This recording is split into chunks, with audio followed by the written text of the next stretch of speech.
यह बात है अरब देश की। वहाँ के मक्का नाम के एक शहर में सन 570 ईस्वी में हजरत मोहम्मद का जन्म हुआ।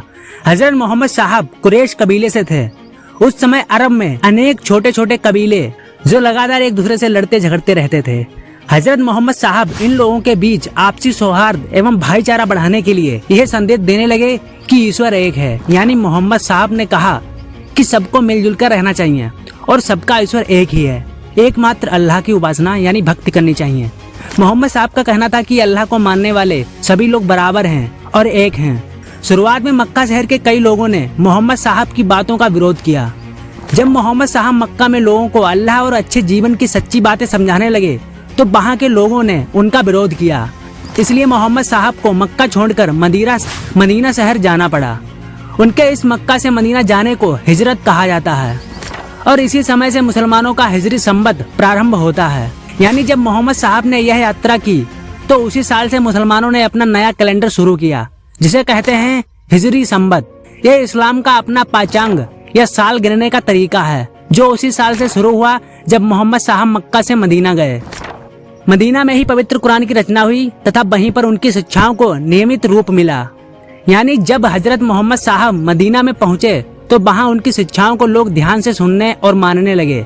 यहाँ उन्होंने जो बातें सिखाई वो सब धीरे धीरे लिखी जाने लगी और एक किताब में जमा की गयी। यही किताब है पवित्र कुरान जो मुसलमानों के लिए सबसे पवित्र ग्रंथ है। मदीना में जब लोगों ने मोहम्मद साहब की बातों को समझा और अपनाया तो धीरे धीरे और भी कबीले इस्लाम को मानने लगे। फिर ये नया धर्म जो सच्चाई, इंसानियत और बराबरी की बात करता था पूरे अरब में फैल गया। अरब के बाद इस्लाम की रोशनी और देशों तक पहुंची और लोग इसे दिल से अपनाने लगे। इस तरह इस्लाम धर्म धीरे धीरे पूरे अरब देशों में प्रारंभ होकर अनेक देशों में फैला। आपको बता दें कि मोहम्मद साहब की मृत्यु 632 ईस्वी में हुई थी।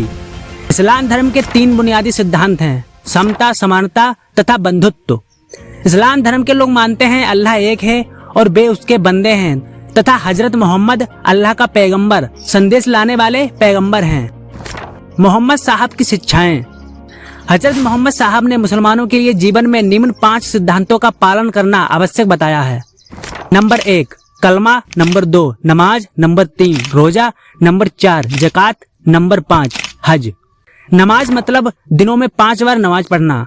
रोजा यानी रमजान के पवित्र महीनों में रोजा रखना। ज़कात मतलब अपनी आय का कुछ हिस्सा गरीबों को देना। हज का मतलब है जीवन में एक बार मक्का की यात्रा करना।